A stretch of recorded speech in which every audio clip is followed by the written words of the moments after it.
ride in a B-17 bomber and travel back to 1981. Plus, Rachel Briere takes us inside Kebab.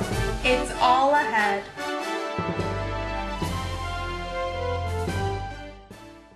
Good afternoon and welcome to Suncast. The last time they were on this type of plane was over 50 years ago. Dave Kebab has more on his flight with local veterans. John Katsaros was a waist gunner. Joe Lavoie, a radar navigator. The lead airplanes all had radars on them, so that when you get over the target, you've got to be able to drop. Both men haven't ridden in a B-17 Flying Fortress since taking off in 1944. The original target was Munich, but we got a message, a false message, to turn around and go back home. Shot down, both veterans were taken as German prisoners of war.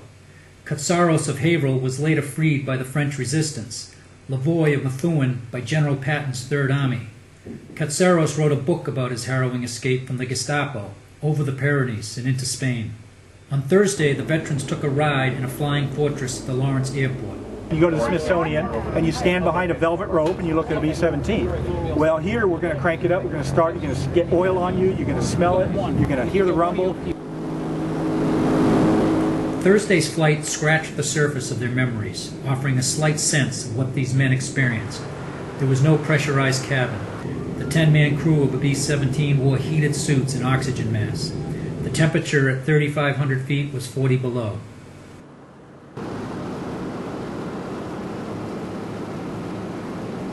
For Americans, the B-17 is the most romanticized aircraft of World War II, the workhorse of the 8th Air Force's daylight bombing raids on Germany. For Katsaros and Lavoie, a symbol of their service and heroism.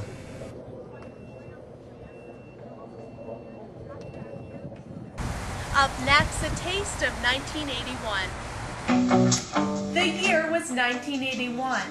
Lady Di married Prince Charles. Reagan became president, and Rick Springfield's Jessie's Girl was a popular song. In Chelmsford, Vincenzo's opened on Concord Road. To celebrate their 27th anniversary, the Italian restaurant is serving their original menu and prices from 1981. People anticipate it, people wait for it, people start calling us. Outside, diners lined up to get in right at 5. Some even had reservations for every night this week. I'm a seafood guy, so we always have great seafood. So we've been coming here a long time.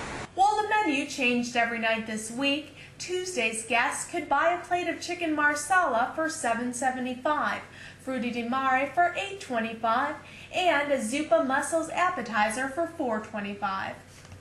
For many, Vincenzo's has been a family staple. And we like it so much, all our children like it, and grandchildren now. This one says it's his favorite restaurant.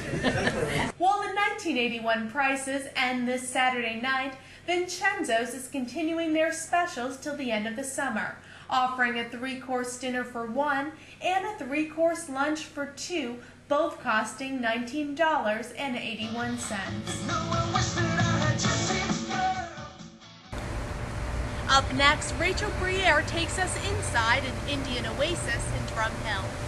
Kebab is Lowell's hidden passage to India. Tucked into a basement of the Sterile Plaza on Drum Hill, the Indian restaurant and banquet hall is serving up tropical shakes and spicy fare. Kebab follows a new trend of combining North and South Indian cuisine, along with vegetarian and Indo-Chinese dishes. The main attraction is their lunch and weekend buffet. There are 15 to 20 options to satisfy even the novice to Indian food. In the kitchen, the chef rolls out fresh dough for the traditional naan. The unleavened flatbread can be served plain or stuffed with onions, potatoes, garlic, or lamb.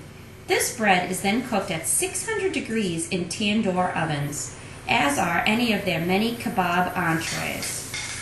Every dish can be altered for those who like it mild or extra hot. To read more about kebab, log on to lowellsun.com and look for On the Menu in the Stepping Out section.